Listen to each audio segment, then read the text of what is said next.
Okay, good morning. My name is Ruth Amancio. I'm with Enviro Services with a contract with DOT Highways. So I'm just going to cover in brief what you have in your manual regarding safety. Even though it's kind of short, it's very pertinent to you. Okay, so here we go. Okay, roadside work is definitely hazards. There's the worker, your co-workers, and then you've got the public, you cannot control them. You've got the pedestrians, you cannot control them, and also traffic. So you only can control yourself and your co-workers. Yeah.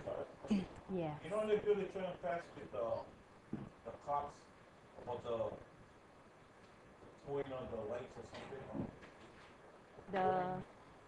You know, they're trying to pass that bill for the towing trucks. And they wanna, when you see the light, they wanna empty one lane and go to the next lane. Is any of our people gonna Go to that? I have no idea. We need them, man. They're doing it for the tow trucks and because of the last cop that just... Correct. You know the last cop that just passed away? Yeah, because of assisting. I want to know if there's anybody representing DOT. us, us on the road. Are they gonna do something for us, like, you know, when they come up to a blinking light, to slow down, because they're saying if you don't, they're gonna take it. So I want to know if anybody from our from DOT side is going to be present during. This is the first I'm hearing of it. Ken, are you aware of any such legislations coming forward? As far as I know, legislation only targets emergency responders, which would be police, fire, ambulance, and maybe the tow truck responding to an emergency. As far as day in, day out, traffic control, people working on the side of the road, I don't think the law is going to be applicable to that situation. But Is anybody gonna present that for us? Because it's you know why? The tow trucks got the blue light. We don't have blue lights. What you mean the tow truck got blue light? No, they got the blue lights with them. You know what I mean? But we don't have them. So when you see a blue light, you're gonna stop. Oh, they're not stop. They stop. I mean, I think it's dangerous for them. It's dangerous. It's dangerous out there. I was wondering if anybody on the is gonna check it out. Well, I can see your concern. I think this definitely should be moved forward, but that's more specific to the TTC, the temporary traffic control. Can go into it further. Yeah. I'm just going to cover the safety in general. Yeah, but good topic to bring up, and because of all the past and current events that have happened in regards to response on the roadways, yes, for you guys, it is definitely critical because your life is on the line, bottom line. Okay, let's get back. So accidents never just happen, they are caused. Bottom line, yeah. Okay, safety standards to follow. Okay, everybody's aware of HIOSH, HDOT, and then Ken is going to cover a little bit further the MUTCD, the work zone traffic control. If ever you guys are interested on your own, you can always go look up these items, especially HIOSH. You go into hawaii.gov/labor, and then their web page is going to come up, and you can find a whole bunch of interesting information for yourself and everything else. Just put in their search engine what topic you're looking for. Okay, safety requirements prior to start of work. This is usually it's called a HAS, but because DOT is looking for a site specific, because for your work area, you're working in different zones, different areas, different speed, and different locations. So you would need to follow whatever is in your site-specific health and safety plan. That plan needs to meet or exceed federal or state regulations. Since we have a state OSHA office. We have to follow HIOSH, as you saw in the prior slide, okay? So if you go, this guy's gonna be real fast. If you go to your manual and turn to page 36, you see item number 1. Those are the components that should be in your HASP. Or if you, like contractors, if they work for federal government, it's also known as APP, Accident Prevention Plan. Okay? What it does is it tells us that, 1, your company is committed to work safely, and these are the people responsible for the company, people responsible out in the field. This is how we're going to do our work safely. This is our JHA, job hazard analysis. That means you look at each job or task and you break it down into potential hazards. This is how we're going to prevent injury. And for the APP on the federal side, they call it an AHA. Same thing, activity hazard analysis. It's still identifying what are the hazards, how are you going to prevent it. The thing is, with the JHA and even your site-specific safety plan, as you work, things come up on a daily basis. So you need to go and make your adjustments, revisions in the field. Now, when you do it in the field, you got to let the engineer know, hey, I had to do a change in my activity or my job task because this is what we found. We found another hazard came up or another potential hazard that can happen, and we need to address it now. Okay? So revisions on these documents, your HASP or JHA or AHA or APP, all these acronyms are going to come out at you. You got to send it over to the engineer so he's aware what's happening. It goes to the inspector. When the inspector comes out in the field, he's not going, oh my gosh, they're not following what they said we had accepted. Okay? So certifications, responsibilities, identification of competent or qualified persons.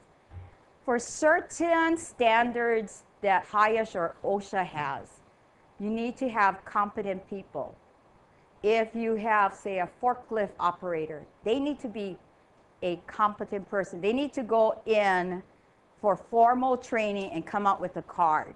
Every time they operate that forklift, that card needs to be on them, because if a compliance officer, HIOSH or OSHA, should pass by, they're going to ask that operator, you're operating that equipment.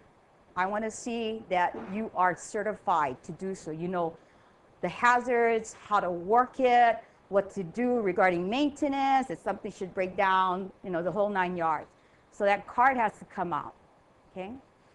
So in that HASP is the name of the competent person and the qualified person. Competent person is somebody that the company says, I know you've got the work experience, I know you've got the knowledge, you're my competent person. Qualified person is somebody who has gone to school, has the knowledge, the certificate, and can go in and say for scaffold. This scaffold that you guys put up meets up with the requirements, 1, that the manufacturer gave, and 2, is in compliance according to the regulations. So a qualified person puts on the tag saying, good to go. Usually it's a green tag saying, scaffold can be used, okay? So competent person is somebody with the working knowledge. Owner says, you my competent person, you know what you need to do. If there's a hazard, you can make the changes and do good. Qualified person is the guy who went to the school, came out, has a certificate and all the formal education in regards to that. So be aware, competent and qualified, they don't really mean the same. According to the standards, competent person, the boss says, you my competent person. You handle everything out in the field, just let me know what happens. Qualified is specific to different standards, okay? And additional elements of the HAS, traffic control, coordinator, local emergency numbers, hazard communication, MSDS, JHA, all of this needs to be submitted with the HAS, okay? So what they do is, when they write up the HAS, they take a look. What is my scope of work? What is it that I have to do? And then they go, oh, I gotta have one forklift operator, or oh, I gotta work in one aerial lift or boom truck. Oh, that means fall protection. So all of that, all of these elements have to be in that plan. Now, the thing is, you see this one here, hazard communication, MSDS. That's a separate standard. That's 1910.1200. That's your hazard communication standard, also known as employee right to know. You, the employee, you, the worker, have the right to know what kind of hazards, chemicals you're working with, how to use it properly, how to store it, how to, if spills happen, how to clean it up, where does it go, all that, the whole 9 yards. Now, the thing is, because you're not in a facility, you're out in the field, but you're using the chemical, okay?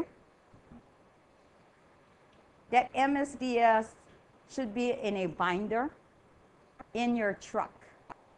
Common things that compliance officers have found, especially people, contractors, you guys working out in the field, if a compliance officer should see one of you guys applying herbicide, pesticide, whatever, they can go out and stop you and ask you, where's the MSDS? And that's one of the highest citations, yeah? Meaning a common standard that they can cite. So MSDS to you guys is just a piece of paper, but no, there's good information on it. Familiarize yourself with it. You're working with it, have it in your trucks. Before you use it for that day, pull out the MSDS and go, hey guys, we're gonna be using this. This is what we need to know.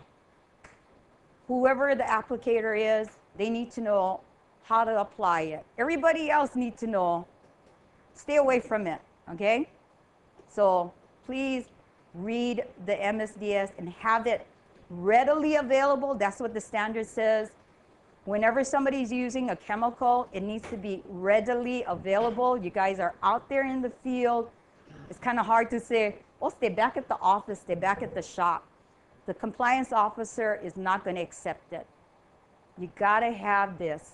And it's such an easy thing to do. Get a binder together, whatever chemicals you're working with, have it there for that day or days that you're using this, okay? Sorry, I'm preachy about it, but this is one of the simplest things that you guys can avoid. Just as an FYI, last year, legislature passed to increase citations for HIOSH. They used to be 7,000. They increased it by 10%, so it's now 7,700. Okay? That's how much they're going to have to pay out. Okay, so free and helpful advice is available at the HIOSH office. Okay. That's their number. Consultation branch. That's who you want to call. The 586-9105. Consultation. They have 2 departments now. Consultation, freebie, call them, use them. And then you have compliance. You don't want to call compliance. You call them in, they're going to do their inspection, and they're going to write you up. And give you, oh, in violation, violation, violation. Oh, serious, willful, all that money is attached to that side of the house. Consultation, they will come in and do a courtesy inspection. They will let you know what you're doing good, what you're doing not so good, and then what you need to correct. Anything they identify that needs to be correct must be corrected, okay? And they will tell you, okay, this looks like you can correct it within maybe about 15 days, okay? If you correct it right then and there, they go, oh, wow, they have good intentions. They're willing to comply and follow the rules, okay? I don't have to worry about these guys. The thing is, if they come back, say, oh, I want to come back and double check. I did a free consultation for you guys. I want to make sure that the things that I identified that seem kind of serious means somebody can get hurt. I want to make sure that you've corrected it so this condition doesn't exist. If you didn't do any correction, he has no choice now to refer it over to compliance. And then compliance come in, they've got information, and they're going to double check if you have any prior incidents listed in their computer log, and they will bring it all up, and they will do their compliance.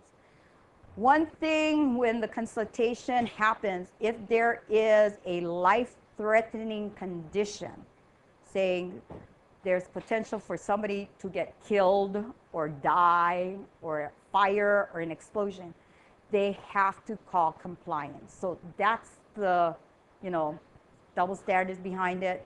Make sure when you do the free consultation, your facility looks pretty okay and everybody is aware they're coming in.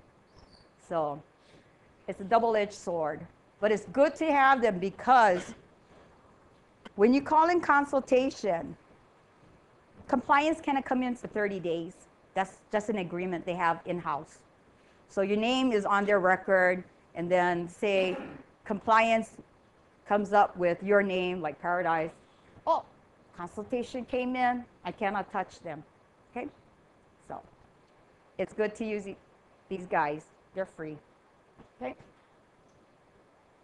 Okay, I mentioned this before. Any revisions for the HAS or even to your JHA, your APP, AHA, let the engineer know because they have to be aware because it goes to the inspectors. Inspectors are the ones who come out into the field to verify the work you're doing, how it's being done, and if you're following what was said in the scope of work and the contract documents. Okay. So when working on the highway, ROW, wear your OSHA-approved safety equipment. Hard hats, safety glasses, gloves, shoes, vest. Okay. Okay, some basic precautions. Yeah, class 2 and then class 3, and then I'll have Ken go a little bit more into detail since this is actually covered further in the MUTCD portion. Okay. Okay. Fall protection. I mentioned that if you're working, on a boom truck, aerial lift, there is that requirement that you have to have fall protection, meaning full body harness with the lanyard and your hookup point, not just dangling in the back of you, but in that man basket is an anchor point. You gotta hook up because that fall protection equipment not going to help you if you accidentally topple over or if you decide to go above the railing, try to get something higher, and you tip over, you fall into the ground. That's it, bottom line, because you're not anchored off, okay? The safety equipment that you use is only as good as the care that you give it in maintenance, storage, and actually using it accordingly. Famous thing also, forklift operator or anybody in heavy equipment, there's a seat belt. Use it. Use it. When you jump in, no matter how short a ride, there's a seat belt. Put it on, buckle up. That's actually a citation, and it's a common one that compliance officers love. All they have to do is they see you driving by and they go, oh, look, the seat belt just dangling over there, okay? Right up, right there, okay? So back to the falls, if you noticed, it's 14%, and it's fatal. You die Okay. So this is a breakdown of all the different types of injuries that resulted in death. Okay. So as you can tell, look, transportation incidents, 39%. 39%, like you have mentioned. Okay. The next one is, this is the workplace violence, assault violent act, 18%. Okay. So when you come to work, everybody say, oh no, I don't bring my personal stuff. When you come to work, try to not bring your personal stuff. Cool down, calm down. And I'm sure everybody has workplace violence programs, procedures. Be aware of what's in there. Be aware of what the disciplinary actions are. Okay? Okay? And then next to, the third is contact with objects and equipment. That meaning getting struck by, caught between, getting smashed. And then falls. And then sometimes what's interesting with falls is you don't have to be really high up to fall. You can also be like 4 feet off the ground, fall over, and the way you fall may create to your death. So that's why falls. Anytime you work, always be focused, be in the zone when you work, be attentive to what you do, where you are, and how you're doing your work. Okay. Always inspect also your equipment prior to use. Okay, and then they also talk exposure to harmful substance, environment, and then the smallest and last one is the fire and explosions. Okay. All right. Oh. Okay, so some basic precautions regarding working in the roadway area, face oncoming traffic. And then for your fertilizers, pesticides, or any type of chemicals that you're using, read, follow the labels, make sure you have your MSDSs readily available in the vehicle. Use sun protection, also have enough water, take breaks. Yes? How high do you have to be to get water protection? Is there a minimum? Okay. How high or what is the height requirement? For general industry, like you guys, 4 feet. For construction, 6 feet. Okay? So just remember, magic number 4. Because I believe Chris had sent out a memo, and what had happened was there was a compliance officer, I think this was last year, March, that got called, a complaint came in, and it was workers in the planter boxes, the elevated planter boxes by the airport, and the workers were not hooked up.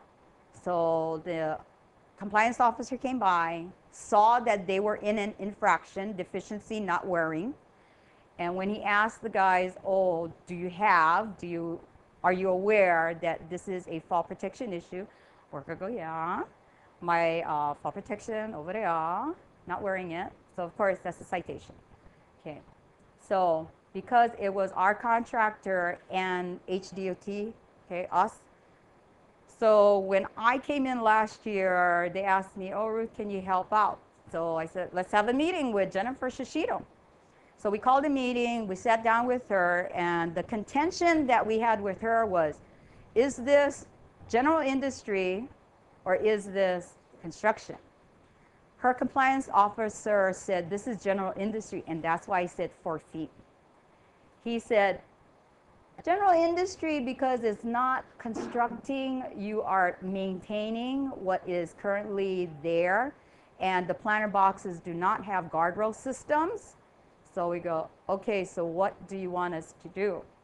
So she mentioned, well, just to let you know, May 2012, what they're going to be doing is they will be saying that everybody needs to be using fall protection equipment or some sort of fall protection measures, proactive.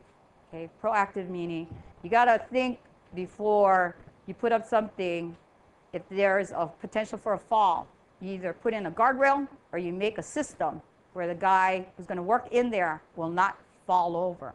Okay, so we said, okay, so this is what we're going to do. We will be requiring anybody going into elevated planter boxes to use a fall protection system.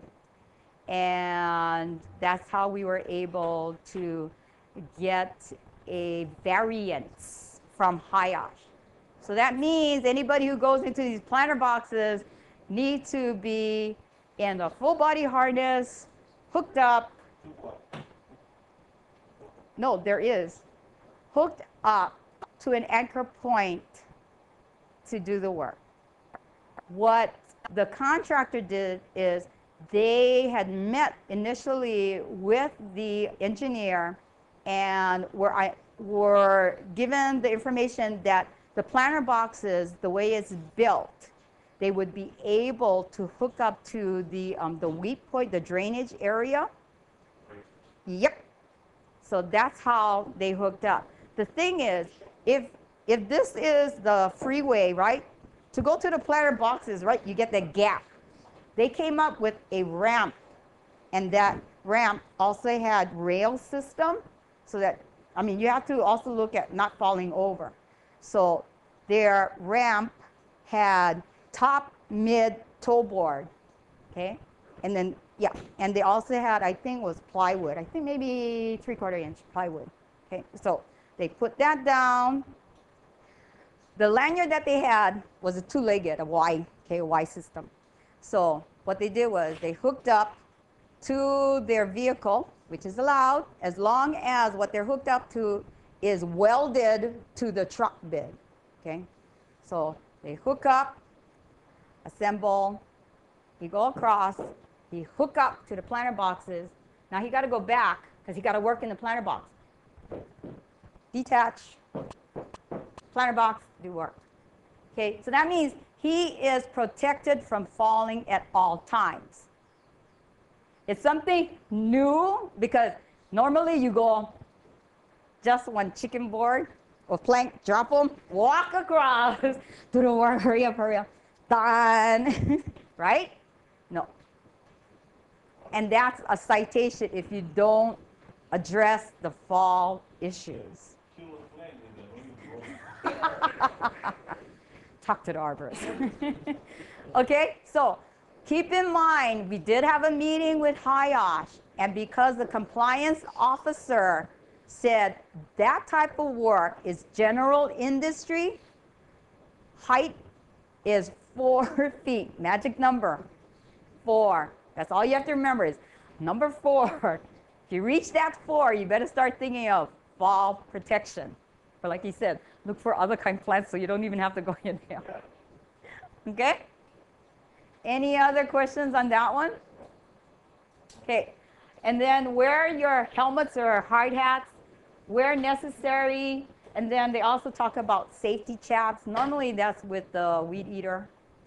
Oh, but definitely if you're using target saw, chainsaw, definitely. Or any other dangerous tool. So the way you can find out is the JHA, Job Hazard Analysis, or AHA, Activity Hazard Analysis. It also lists the type of PPE you should be using when you operate the various equipment. Any other questions? Okay. All right. Thank you.